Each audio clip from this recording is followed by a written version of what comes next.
All right. Welcome to our Facebook friends. So what I want to do first is a little reminder of the sort of pedagogy we're using here. I don't think that's the right use of that word, but my wife will help me with that when I get home today. I'm going to share my screen.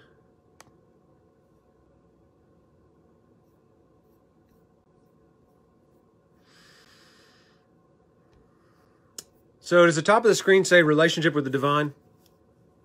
Okay, great. So you remember, I just want to a quick look at the 5 stones just to kind of reground ourselves in what it is we're trying to do. So these 5, I call them the 5 stones. They're observations of mine. They are not a program for, peace and happiness. They are not a new curriculum. They're nothing. They're just 5 stones on the spiritual path, and they're observations. That's it. That's it. I think the reason I give that disclaimer is I think in life in general, in the church in particular, we've got too many curriculums, too many new programs, too many new sort of vision statements. And we can get sort of bogged down in, here's Hendry's 5 easy steps for graceful living. Those don't usually work, and they sort of are a flash in the pan. And then, next season, we come up with something new and forget this one. So really, these are just 5 observations about how life on the spiritual journey unfolds. And because I have sort of a literary bent, I call them 5 stones, but you could call them anything. And on the one hand, when I talk about them, they kind of lay out in order, 1, 2, 3, 4, 5, and there's a bit of sort of a linear nature to them. But really, once we start living, there's no linearity, if that's a word, to them at all. And we probably work all 5 stones at the same time. But the basis of these 5 stones is, if you start with issues right here, just the word issues, what's happened to us in 2021 is that we are an issue-focused human community, and we fight under the label culture wars about issues. And if I believe, something about abortion and Mary believes something else about abortion, then we got to arm wrestle about it and tweet about it and all this craziness. And that ain't getting any of us anywhere but miserable, as far as I can tell. So the invitation then is to say, okay, let's not do that anymore for a minute, and back up. Maybe can we choose a different starting place, And so I'm a priest, and you guys are followers of Jesus along with me. You're lay ministers every bit in your own right. And so we might start with relationship with the divine. How do we meet God? For Christians, through Jesus Christ. And spend some time there, Have we met God? How did we meet God? What were the circumstances? Through your parents' church, your grandparents' church, your neighbor kid used to take you to church. What was it, Were you born into the church, or did you meet God when you were 27? The next thing that happens along the path is the values of our little tribe or family or culture are imparted to us in some way. My sense is that a huge conduit for the values of the Christian is through the Sermon on the Mount. So that's why we're in the Sermon on the Mount. The assumption is we all have some measure of relationship with the divine. If you're coming to a Sunday school class, even if you barely believe in God, or you don't believe in God, but you're just curious because you've heard Joyce and Mary do, there's in some way, that assumption is there. So what we're doing is just working the second stone. What are our values? Along the way, what we'll talk about is how do we process or integrate those values into our own lives. Then we talk about relationship with people that we have differences with, maybe. Even if it's just difference of culture and background.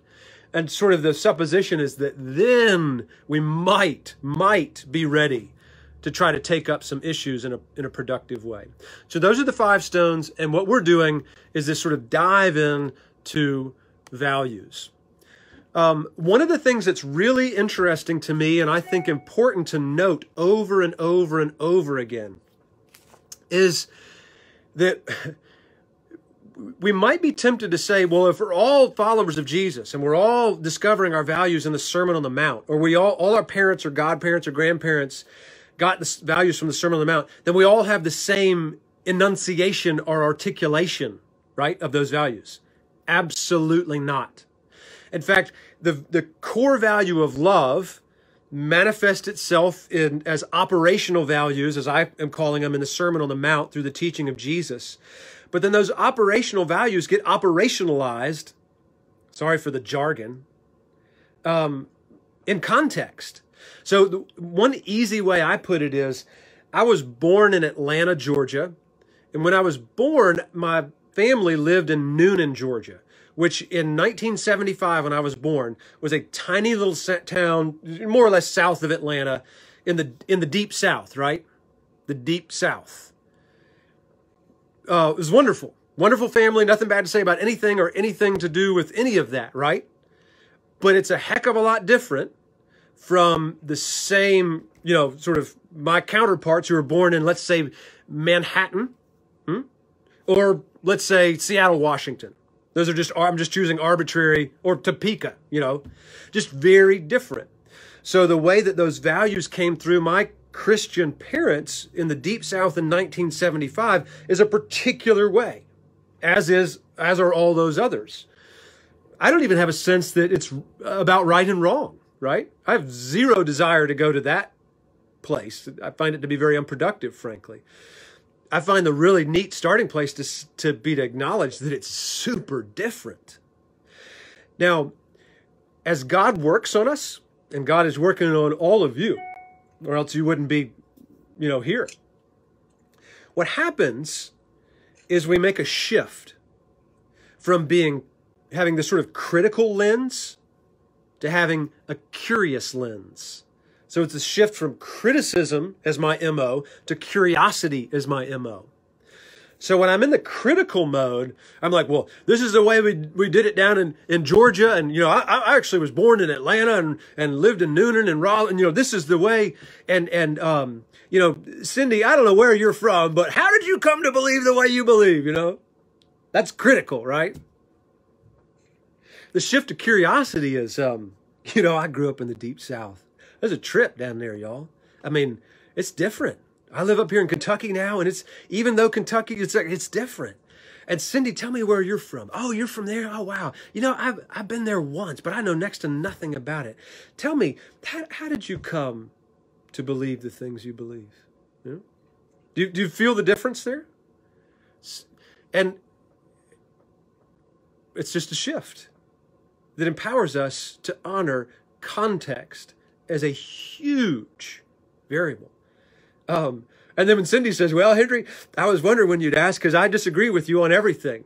Then we can both sort of be like, whoa, gosh, how can we even be in the same room together? Keep staying curious. And Cindy's like, well, my grandfather disagreed with everything that my grandmother thought, but they modeled for us how difference stays in a relationship. Blew my mind. I'll tell you about it. Does that sort of make sense? So when we get curious, it gets catching like a cold, and the curiosity sort of exponentially grows.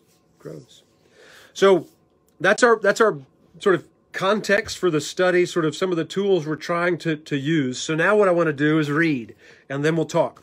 I'll stop talking and we'll talk. We're at chapter 5, verse 1, and we're going to read through verse 16.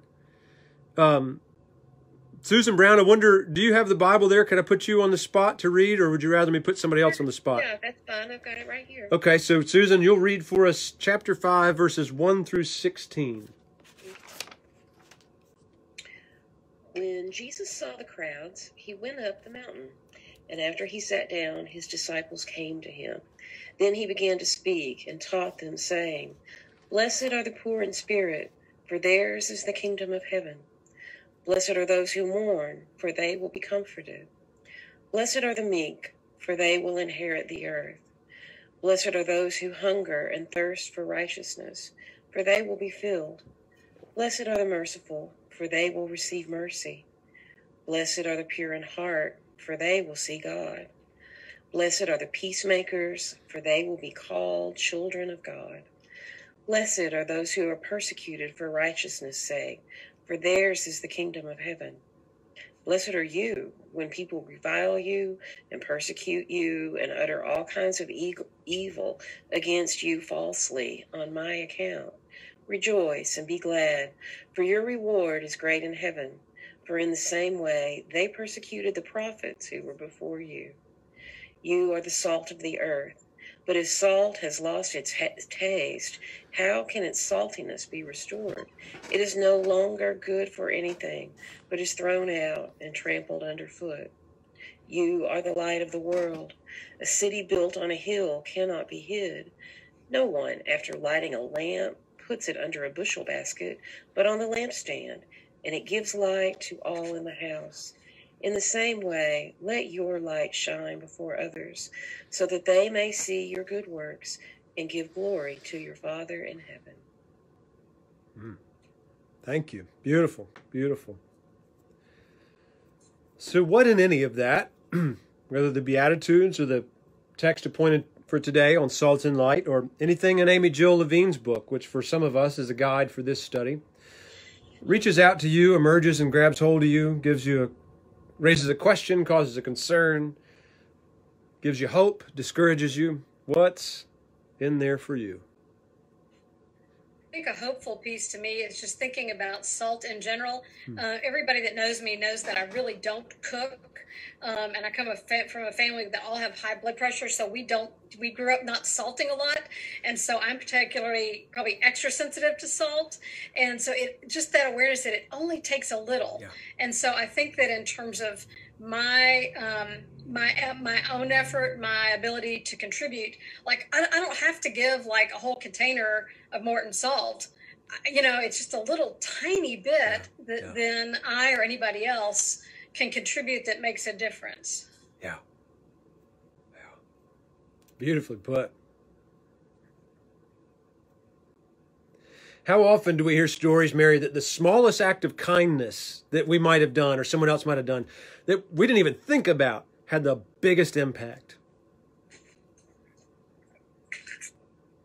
Henry, I was looking at that salt thing there, too. Yeah. If it loses its saltiness, then it's thrown out and trampled underfoot.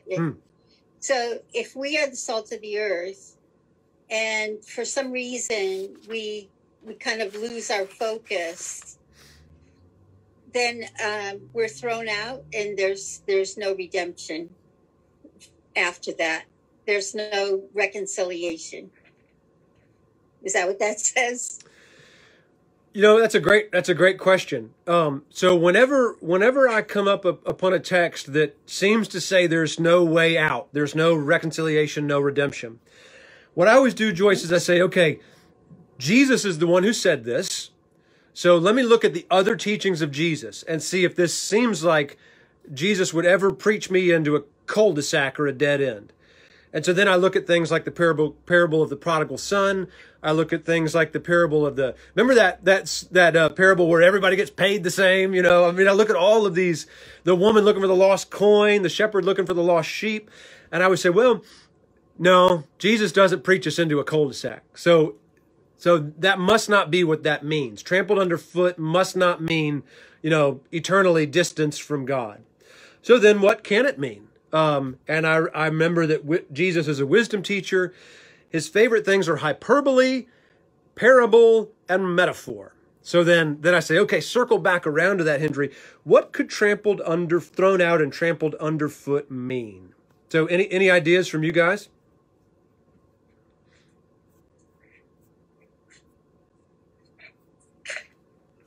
I think it would mean that you have lost your importance, perhaps. Sure. So you're no longer, because salt, even though you may not need a lot of it if you've got high blood pressure, but salt is highly necessary in life, in anything that we do as far as our food and preserving things, especially back then. You had to have it in some realm to preserve things. So maybe it's his way of saying if you lose your saltiness, then you've kind of lost your standing, if you will. Yeah, I like that.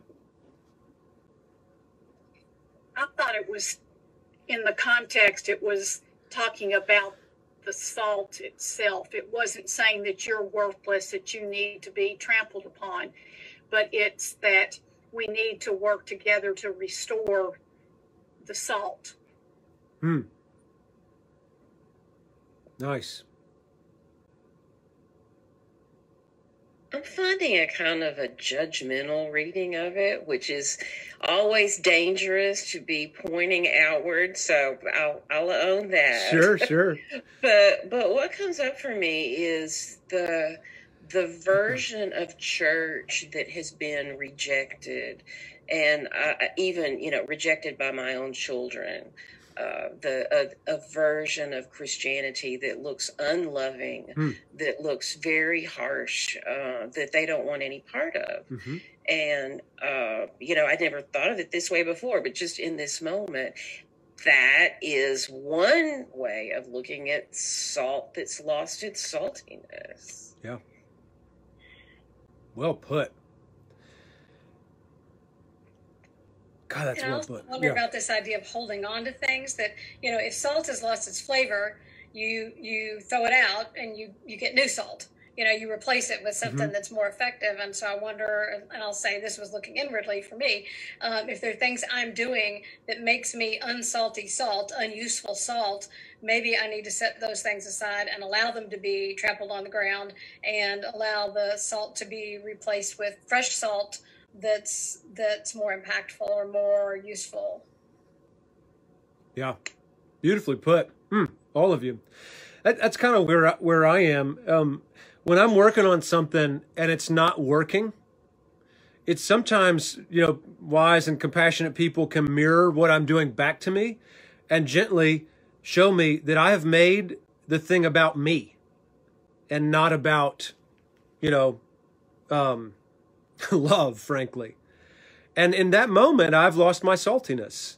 And I've, it's a metaphor, right? I've been thrown out and trampled underfoot. I mean, Susan, you're making a good point that I think is, man, I'm a priest. I mean, it's hard for all of us in the church. Don't let this hurt you. It's true. Mainline denominational Christianity is dying.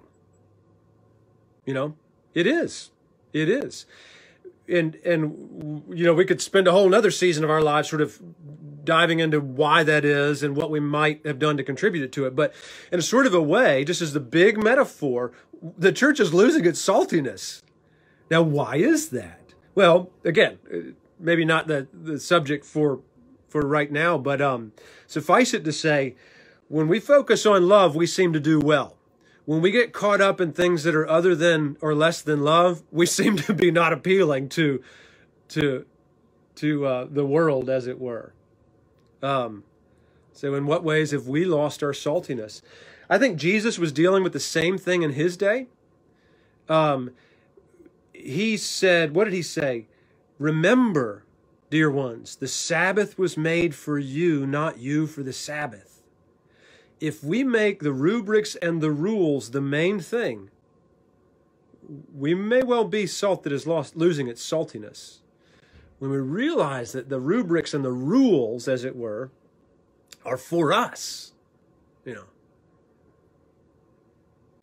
might maintain our saltiness. And what you're saying, here's an example, just hit me when you were saying it. I was watching Jamie Oliver cooking the other day, and he was making a chocolate cake. And when he was making the chocolate frosting with the pure chocolate, he said, now I know this is going to seem weird to all of you guys, but you need to put a pinch of salt in. And the pinch of salt, it's not about the salt. It's about that the salt brings out the chocolate. Yep. So it changes our palate. So in the same way, we need to be just enough salt, perhaps, to change the palate of life and of others around us.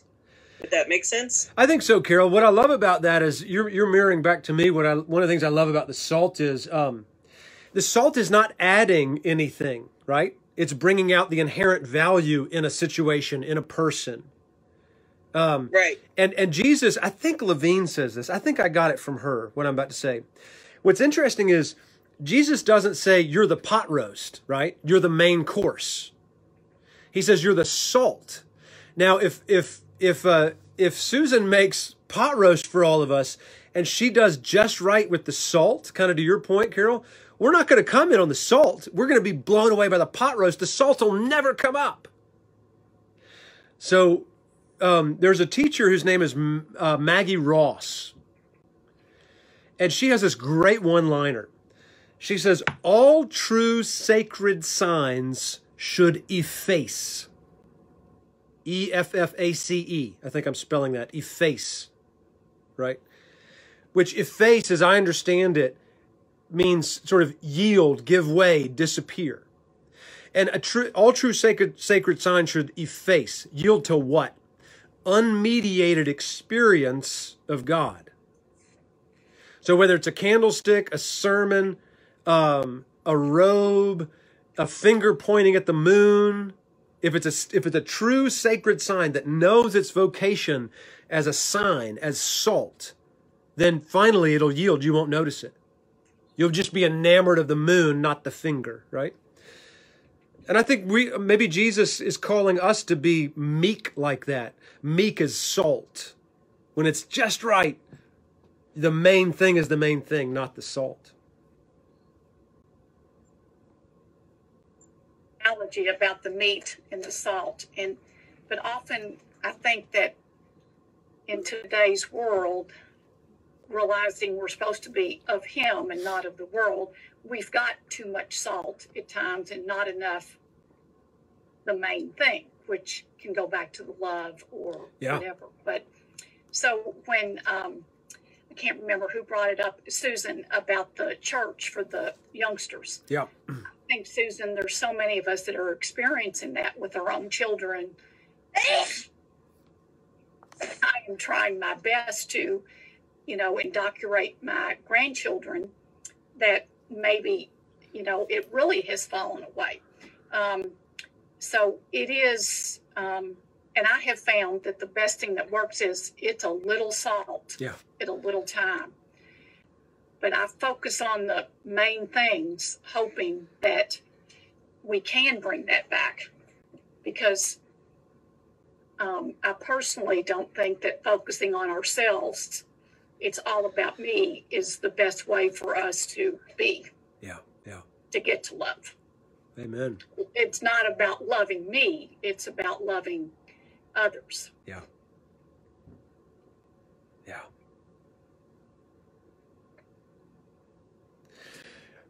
Beautifully put. One of the things I think about with this particular study and this sort of search for our own values is I have this image in my mind of if I walk into a room and it's full of people and some situation, doesn't matter who, doesn't matter what the situation is, then how do I bring the values that have been imparted to me by Jesus into the room? Like, how do I bring the Beatitudes into the room? How do I bring the salt and the light into the room? And what you're saying, Ann, really mirrors that back to me. Like, walk into the room and be salt so that it's not about me, but the love of God has a chance of flowing through me into whatever the people and the situation is. Like you said in the sermon, it's hard to completely get rid of me. That's right. All the things that you talked about getting rid of today, I'm like, I don't know about that. So it's something for us to strive for. Well, I won't ever get there, Yeah. And none of us will. And thus we circle back to we are invincibly precious in our inability to, as you say, get there. But what compels me so much about walking around with Jesus is there's no better way to live than striving for these things, because it's such an adventure. What else comes out of any of this for you? I would say that it also, if you keep going, the salt and the light of the world and the lamp, like, he's not saying the best lamp in the world. Like, it's good. We are enough, right? Like, it's just a light. And you don't put it under a bushel because you don't put a light under a bushel. It's not because it's so fabulous or because it's perfect or because it did all these things. It's just you as who you are good enough. Amen. Are good enough. Yeah. Which is, Virginia, that's such a good catch. So in the middle of page 47 in Levine's book, she unpacks what you just said. Sort of mirrored this back to me. I hadn't thought of it as deeply as you are. Salt is a good image because it's valuable. In the first century context, it was literally used as salary, like as payment, as is, right? Salt? Yep, salt. So her last sentence of that paragraph is, for the disciples to be the salt of the earth, they necessarily have value, which is what I hear you saying. And then this line's great. They make the heavenly host manifest on earth, just as they are.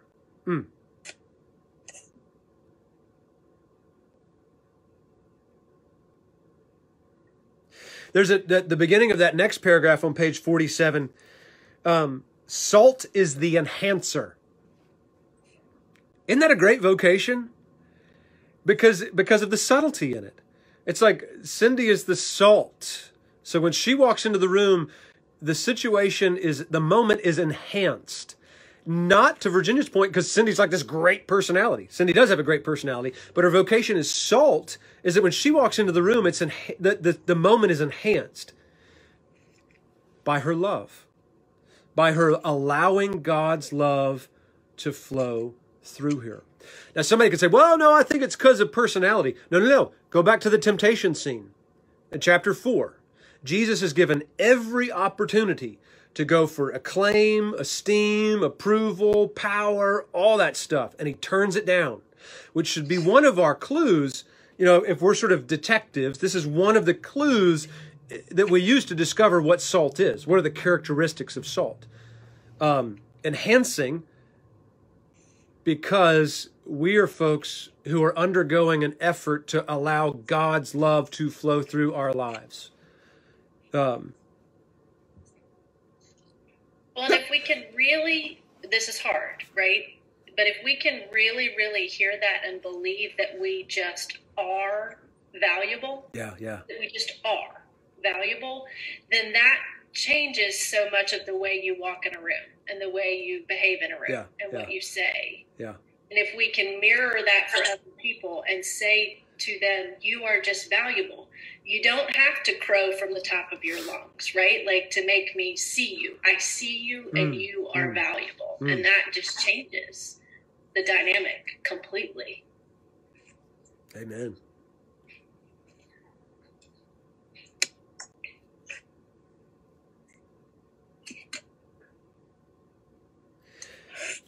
For me, it sort of takes the pressure off and puts it on at the same time. It takes the pressure off because I'm good enough, right? And it puts the pressure on because God wants to use me as salt and light. So I got to remember that what I say matters. I got to remember that the prophets actually told me to stop, literally, told me to stop pointing my finger and calling everybody names. Go to Isaiah. It literally says, God is so mad because you keep pointing fingers. God is really irritated because you keep calling your neighbors names. It's literally in the text. And so we're like, okay, prophet Isaiah, what are we supposed to do again? And the prophet says, you should be like a watered garden. And we're like, oh, what is a watered garden? For a community. It's a source of sustenance and nurturance. A well-watered garden is where people can come and be fed. So when I'm with Pam, I just love it. I just get a vibe, right? What is that vibe? It's love. Because she's answering the call in her way, one day at a time, to be like a watered garden. And she's not once called me a name, you know? Isn't that great? It takes the pressure off. Because Pam's like, oh, I can just be loving? Okay, I think I can maybe have a go at that. And it puts the pressure on. Because Pam's like, oh, I'm supposed to be loving. You know? So then when we start arm wrestling about issues, Susan and I, we're going to arm wrestle about issues. Darn it, we've got this dread reminder. We're salt. So we've got to arm wrestle gently, don't we? And then probably at a certain point we have to say, you know what, we're not supposed to be arm wrestling. You know? I think that's our biggest challenge is the judgmental issues. Amen. We've all become so judgmental and critical. I know I struggle with it. I have to try to catch myself and try to, dig in and say, you've been encouraging us to find out why these people that are different from us, why do you think that way? You know, where does this come from? To try to understand them. I still probably not going to agree with you, but, you know, it is very curious as to how did they come to this type of thinking. And then to go back to what Anma was saying about the kids, I think that's part of what's turned them away from church is the judgmental factors. And that they feel like they're going to be criticized for every little thing that they do. So I think all of us as a world need to stop criticizing one another and be a little less judgmental and catch ourselves before we speak. You know, I know that's what I'm trying to work on is to make sure that, you know, he talks about being the light and even a little light. You're an example. So if you're going to claim to be a follower of Christ and then be ugly, that's not a very good example. So to me, it's something that I really want to work on and make sure that I'm being a better light. Yeah, well put. Yeah, you know, kind of following up on that, Carol, it's like when we spend ourselves in the wrong way, we're more like salt being sown in the field that makes it so that nothing will grow, which is exactly the wrong use or the detrimental use of salt anyway. Yeah. So what do you think of... Yeah, go ahead, Ann. I'm sorry. Well, you know, let's just stay on the analogy of the kids. So, yes, so we don't criticize, we encourage. And once we get the correct amount of salt, we can better influence people. But again, I think everyone on would agree that it's not a good thing that they're not in church, whether it's a non-tradition or whatever. So, yes, I still love my children, even though one is not actively in church anymore. But I don't want to accommodate it, but I have to accept it because he's in his 40s. But yet they have come back and said, Mom, will you help teach the grandchildren? Because there's been a little seed there. So I can disagree with what they're doing, but I don't want to water it. Yeah. So I don't know what you do there. Oh, I think you're doing it. God, that's beautiful, Ann.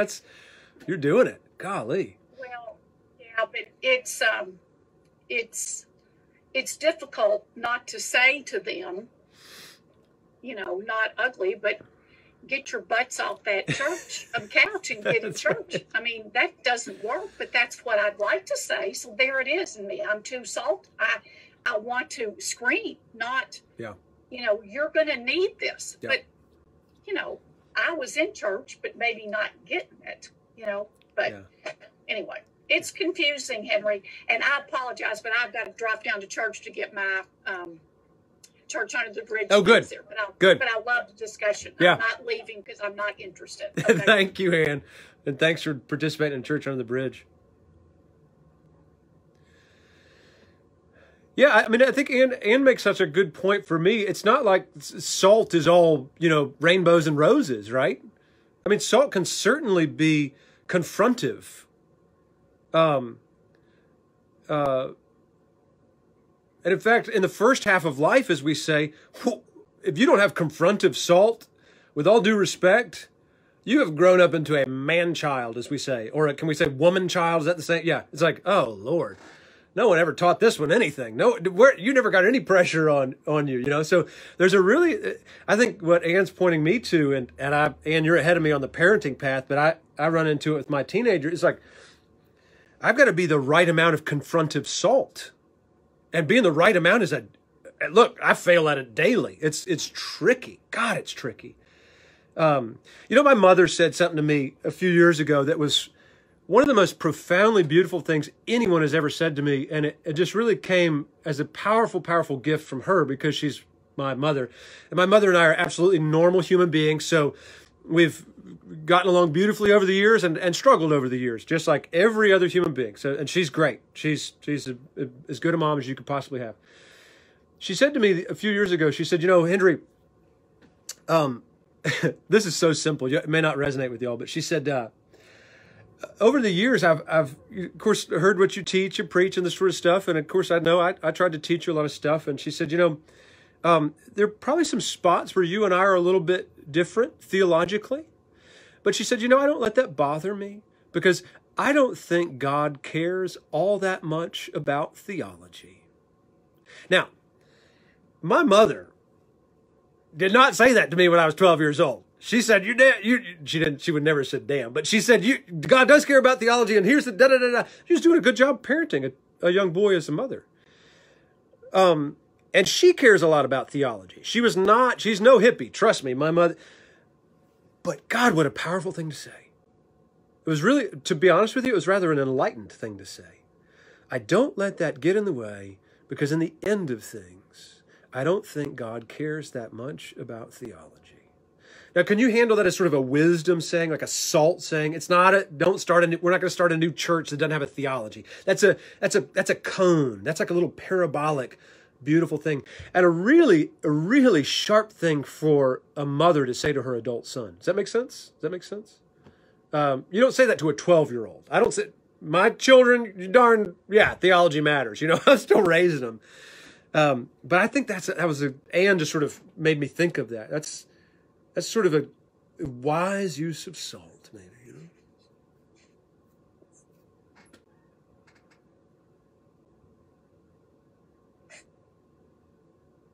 And maybe coming from somebody who understands the vocation of being light, She didn't kick the door down, did she? She just lit, like Virginia's saying, she just lit an ordinary little lamp. Just an ordinary little lamp. In that moment. In that moment.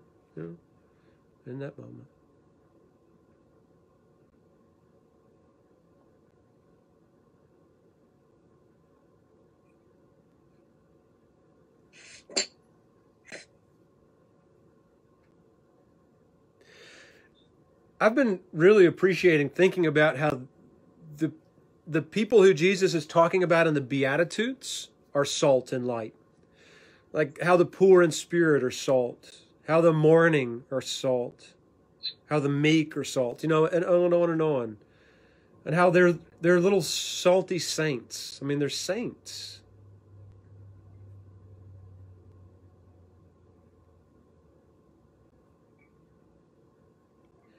I think I told you last week that a good friend of mine who we're studying with on Tuesdays, she said, I was feeling really down, really sad and poor in spirit, as it were. And she said, then I remembered that Jesus said, blessed are the poor in spirit. And I felt a little better, I felt a little solidarity. And what's funny is when she said that, then I felt better. I felt a little salted by her, because she said she was poor in spirit. And then that sort of gave a little bit of light to me when I'm poor in spirit, Hendry, that speaks to me too this week, especially.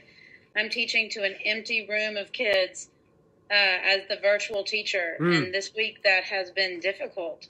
And I think it's been difficult because it's been difficult to my ego, to be quite honest. I'm teaching less hours than the other teachers, and I don't have kids in my room. And it's occurring to me during this class and in the sermon that might be a little bit of my ego that was having to step down. And this image of the salt is helping. And like Virginia said, I don't have to be a fabulous light. I don't have to be the teacher of the year. I can just go and be what I need to be in this moment. And that's enough. Amen. And you probably are going to be the teacher of the year. Right? You don't, right? I mean, you never know. To Hendry's point of, he said at the very beginning, it's the little things that sometimes you don't know. I'll never forget. I knew years and years ago, I knew that I encountered this guy that apparently his younger sister had been a camper when I was a counselor at camp, right? And she went on and on about how I was her favorite counselor. I couldn't remember this kid at all, right? I have no idea, right? But years later, she is saying to her brother is saying to me, you were my sister's favorite counselor. Well, thank God, right? Literally, thank God, because I have no idea, right? So yeah, you don't know.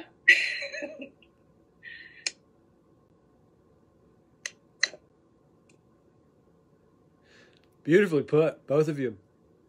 It mirrors back to me one of the things that's important for Christians to remember. The priest ought to remember this pretty readily, but I don't always. God's got a big part in this thing. Like the biggest part. I'm only salt because God is, to Virginia's point and to Kristen's point, because God is using me in some way. And what the contemplatives teach us, Susan, you know this, what the mystics teach us is, it ain't none of our business. Most of the time, what God is doing with us as little seeds of salt, little grains of salt. Isn't that great? Which again, takes the pressure off and puts it on. Takes it off because it's like, oh yeah, good. Okay, God's mostly doing all this work. And it puts the pressure on. It's like, oh, God might be wanting to use me right now, and I'm not acting at my best. I just cussed somebody out.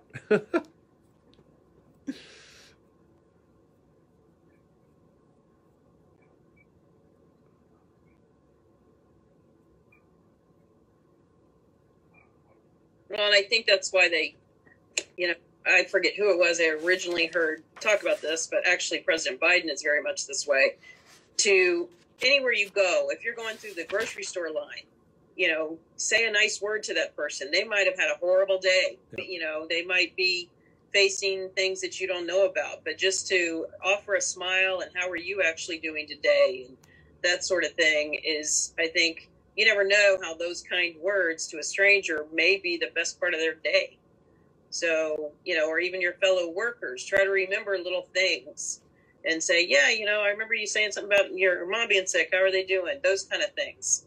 If we can work on those kind of things, I think sometimes those little acts of kindness can mean a great deal to someone else. And so that goes back to Virginia, what you were talking about with the light and being a light. And you don't have to be a big light, just be a little light and offer that little glimmer of hope to somebody.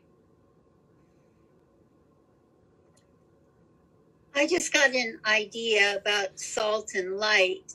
Salt is kind of who we are. It's a being thing, and light gives guidance. It gives opportunity for other people. It opens up in the darkness. It opens up a way to live, and so I wonder if it's like a being and a doing. So if we're a salt, we're a being, and if we're a light, then we're a doing. Yeah, I like that. Sure.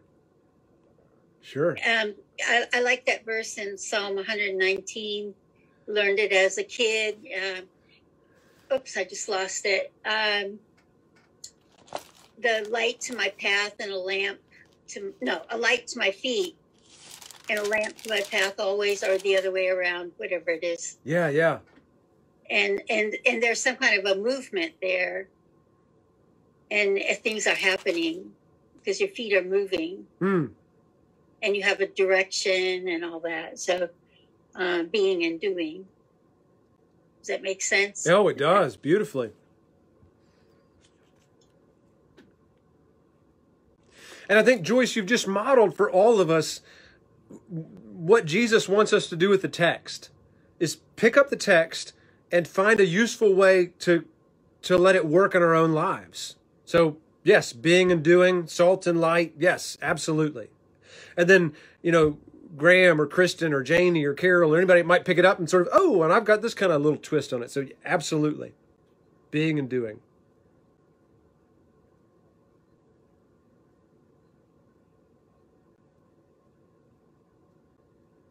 So if you look at verse 16, and we're sort of winding down now, I'm watching the time. In the same way, let your light shine before others, so that they may see your good works and give glory to your Father in heaven. You remember that line? I never connected these two until this very moment. Remember the line I said from Maggie Ross, every true sacred sign effaces. It yields, it gives way. Well, that's verse 16. So that others may see your good works and say, attaboy, attagirl. Nope. Have an experience of God. Have an experience of God.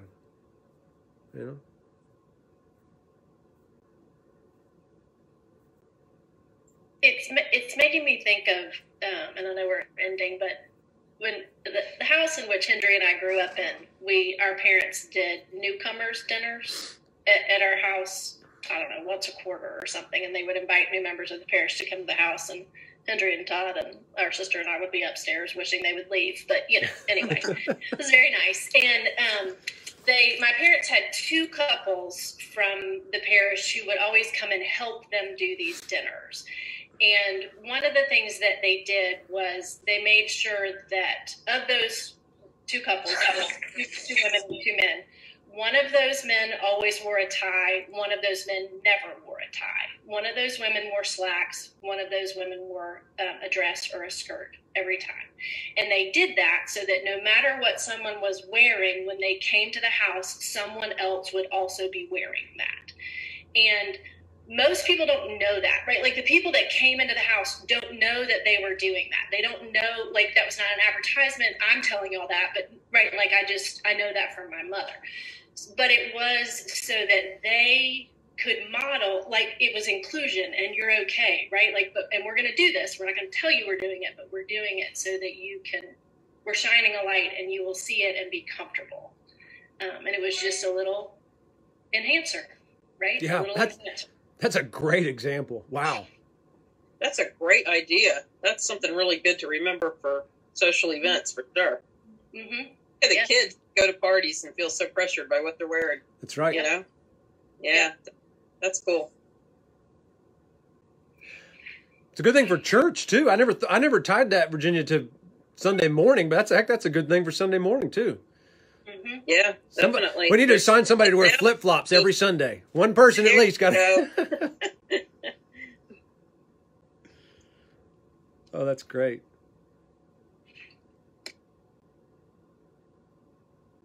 What else? Who wants to sort of final word or thought on all this? Anybody wanting to share that hadn't gotten a chance yet?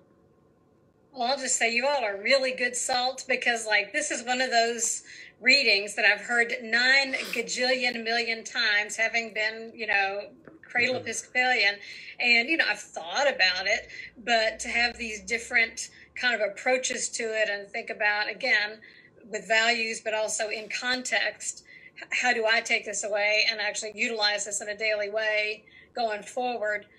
It's been a really rich little 11:15 feeding for me. Very tasty. Nicely put. Thank you, Mary. Yeah, sort of building on that, one of the things that I always say that's really helping me as I study these texts with you guys is when I am exposed to one of the sort of, how would you put it, one of the sort of celebrities, as it were, in the culture war. So the news and somebody yelling into a mic, literally and figuratively. And I want to join up with them or against them. Right? Am I the only human in the room? It helps me to remember that I'm salt. And that I actually, by virtue of Hendry's understanding, remember context, of the vocation of salt and light, I'm not allowed. It doesn't mean I can't march for justice. It doesn't mean I can't have an opinion. It doesn't mean that I can't, lots of things, right? But it does mean, for my understanding, that I have to be salt and light first. And so I can't join in the name calling and the finger pointing and the sort of frenetic warring, as it were, that is unfortunately the current tone and tenor of the conversation. Now, for me, that's a relief, because I'm like, no, I can't. I'm sorry, I can't fight with you. Jesus is a pain, and he won't let me.